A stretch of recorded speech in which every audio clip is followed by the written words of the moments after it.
States, that's what matters. Fair. And it's almost, again, an admission, like we can't just sell Florida because no one down there is going to watch. Like, I don't know scheduling, but why wouldn't you just do Edmonton, Florida to start the year? Totally Bang. agree. Start Edmonton through that, even if it's a one-off. Yeah. Like, I know that that's very difficult to justify. I get it. So if you're down there, you got to play Tampa, then you got to play Carolina. But like, imagine the goes. buzz heading into that game. Yeah, right off the Back-to-back bat. finals, cup champions against the team they just beat twice. Yeah, right off the bat. McDavid, we don't know what's happening. Like, who knows? We'll know his Or have them contract play situation.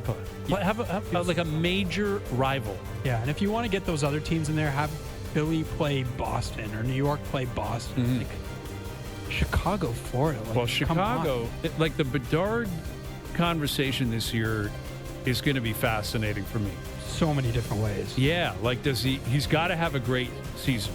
Has to. Has got to have a launching pad season. Doesn't mean you got to win the Hearts or be in contention. You don't have to individually drag your team anywhere. That's too lofty of expectations. They're not good enough. But I think he's got to be touching up on like 35, 40 goals, point a game, and looking more like a professional player and like a dominating player in the future. But he sold tickets when he arrived. I don't think he does that anymore. Like, I think he's got to win the crowd bad every year. Is this will be year 3? Third year. Man, to be bad 3 years, like that's full entry level. Where does Bedard rank for you? Like, you have the luxury of seeing everyone play. Mm-hmm. Where is he for you? Like, when you look at the sched for the Leafs and you're like, when is Chicago rolling through town? That does not cross my mind. No. Just because, like, they're bad. Like, that game is not going to be interesting. He's interesting, but the team is, like, just... No, I hear you. And honestly, like, I haven't studied Chicago's offseason, but it does, like, I don't know what they're doing. Like, it doesn't... I don't think anyone really knows. It's like, what is this team? Yeah, they're going to be... I think they're going to be terrible again, I think. Yes. I mean, I fully expect they're in on Gavin McKenna next year. Yeah, which would be pretty fun if he went there. Yeah. But, like... But put that into perspective. Radar, really. No, but he probably was as a rookie. Like, he was for me. Sure. Yeah, when he came into the Celebrini, league. like, I'm excited to see. See, there you go. Year 2, I want to see him. Like, Celebrini would probably be higher on my list than Bedard for what I want to see. Now, obviously, you know, McDavid's going to be at the top, and there's a bunch of superstars you want to see play. But that's the thing where, like, sports is so, like, we just have the MLB draft is last night, today, and forever. But it's like you get into this situation, and it's like you're kind of stuck a little bit by your situation. Like, if you have a crappy situation, really can screw up your career. Mm-hmm. Like, even just think, like, you can think of all the different NFL players, quarterbacks, whoever. If you go to the wrong team, like, I don't know. Yeah, if you go to the Jets, you go to the Browns. Like, Zach Jaguars. Wilson might have been bad no matter where he went. Maybe not. I guess that was an okay situation. Like, they had a good defense. I don't know. But the Jets are the But Jets. they're the man. Jets. You know what I mean? Yeah, they stink. Like, they will find a way to damage themselves. Like, that's the way the New York Jets operate. And they haven't made the playoffs in, what, 14 years? Yeah. Like Buffalo, like you. Yeah, go the to Sabres, and it's just unfortunately, like- if you get drafted by them, you're like, oh, really? and then, like, look at what's happened to some of the guys who've left there, and they go on. It's like, oh, he is good. Yeah, but I you heard gotta it's get out. You gotta get out, and you gotta keep like your willpower alive, man. Yeah. It's tough. It must be hard. Yeah, Losing like that's all the time. Well, and that's what I worry about with Bedard. You know, I worry like, what if it's another horrendous season? Where's his head gonna be at? And at what point does he have the right to start putting pressure on the team to start doing something? He can sign an extension, I think, right now. Yeah, I guess he could. Yeah, and it's like maybe you just kind of play it out and be like, yeah, I'm gonna see what's happening here. But don't you think the team has to be thinking that a little bit too? I would be terrified if he left, wouldn't you? It's not about him leaving. It's about what's he making.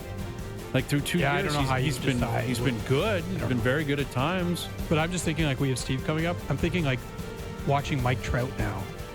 And it's like he's having, like, an okay year, and the Angels have been, like, a little better than expected. But, like, still terrible. They're bad. His whole career is going to pass by. And yeah, but I think he's fine with it because he made all that money. He loves Southern California. Yeah. Like, yeah. But, like, if he wanted out, he could have got out. Sure. Mike Trout chose. Like, Ohtani said, I'm out. Trout's a different beast. He doesn't want to leave. All right, joining us here on the Maple Toyota Hotline, here's our TSN Baseball insider, Steve Phillips. How you doing, Steve? Doing great, guys. Good to be with you. Yeah, great to be with you. Are you a home run derby guy, or was that for 30, 40 years ago? No, I like the home run derby, and I actually called it a few times with Chris Berman and Joe Morgan and back in the day, and so I actually enjoy it. I do. I like the show. I like seeing the players laugh and smile and celebrate each other's greatness, and I think the reaction of the players to the players is the part that I think is really so much fun to watch. Well, something I didn't foresee happening, and I don't think you did either when we were chatting during the winter months and even leading into the regular season here, was the Blue Jays would hit the break sitting atop the American League East, 55-41. If there's one particular reason for why they're in the position they're in, what would that reason be? Yeah, I think it's the depth of the lineup.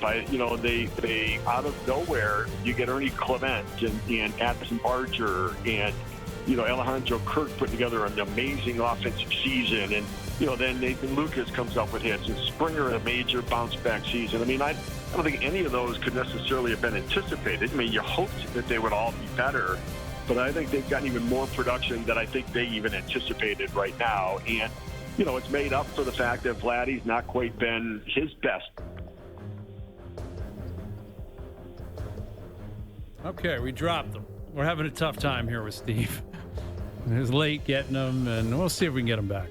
But that's the point to pick up on with Vladdy. Vladdy, Yeah. you're a glass half full guy. Yeah, I don't know what to expect from him in the second half. Like, to your point, like, he's never, outside of the 1 year, he's never been like a huge power guy. Mm. But this is like, doesn't Barger have as many home runs as he does? Yeah, he's got 12. And Like, Cal there are Raleigh guys who has 39. Yeah. The amazing thing about Raleigh is, like, he's having such a remarkable year, and Judge is breathing down his neck in every category. Did you see that stat with Judge with 350 homers? No. So he's the fastest player in MLB history to get to 350 homers. He's like 200 games ahead of Mark McGwire's pace. Isn't that insane? Yeah. And yet he's in his 30s. Like, he didn't get to the bigs until he was 25. All right, Steve, we got you. And you were talking about Vladdy there, and that's a big conversation up here. Even with, again, the team being in the position they're in, the pressure's got to be on this guy to perform a lot better in the second half.